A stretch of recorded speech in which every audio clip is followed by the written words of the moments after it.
In a tranquil Zen monastery nestled amidst lush green hills, there lived a wise and revered master named Soshin. Seekers from distant lands journeyed to his sanctuary, drawn by his profound teachings on life, love, and the human experience.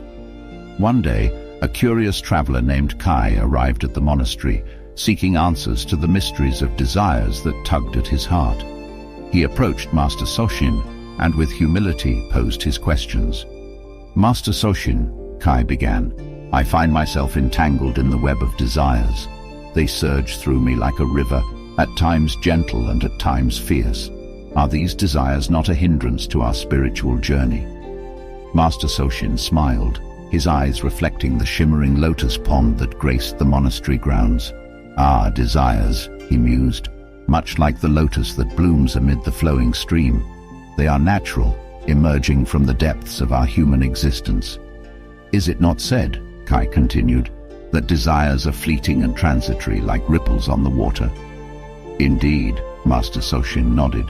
"Just as the lotus rises from the murky waters but remains unstained, desires come and go, leaving no lasting mark. They are part of life's ebb and flow." "But what of morality?" Kai questioned.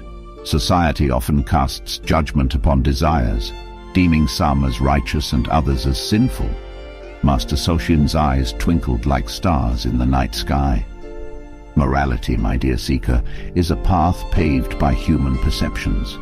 Desires, much like the stream, flow through the landscape of life.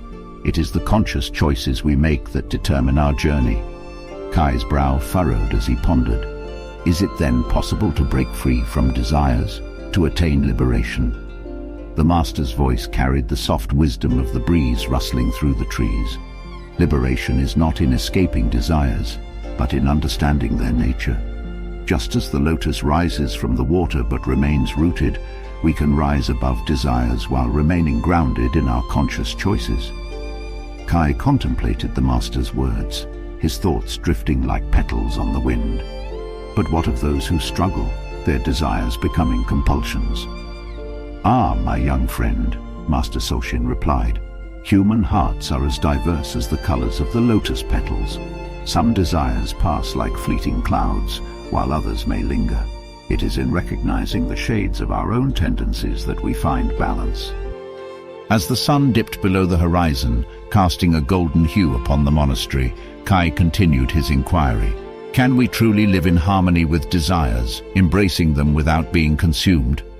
Master Soshin's gaze became serene, mirroring the stillness of the lotus pond. Just as the stream dances with the rocks and the pebbles, desires can be navigated with grace. When we become conscious responders to life, desires lose their power to overpower. Kai's heart felt lighter, like a feather carried by the wind. Then, Master Soshin, how can we transform desires from burdens into blessings? The Master's words flowed like the gentle babbling brook. By tending to desires with mindfulness and dignity, we can elevate them to the realm of artistry.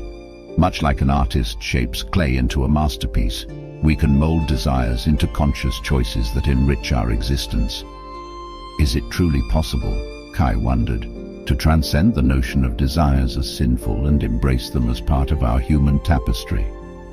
Master Soshin's laughter echoed like the melodies of nature. Indeed, my dear seeker, desires are threads woven into the fabric of life. Let go of judgment, for it is in conscious choice that we create our own masterpiece.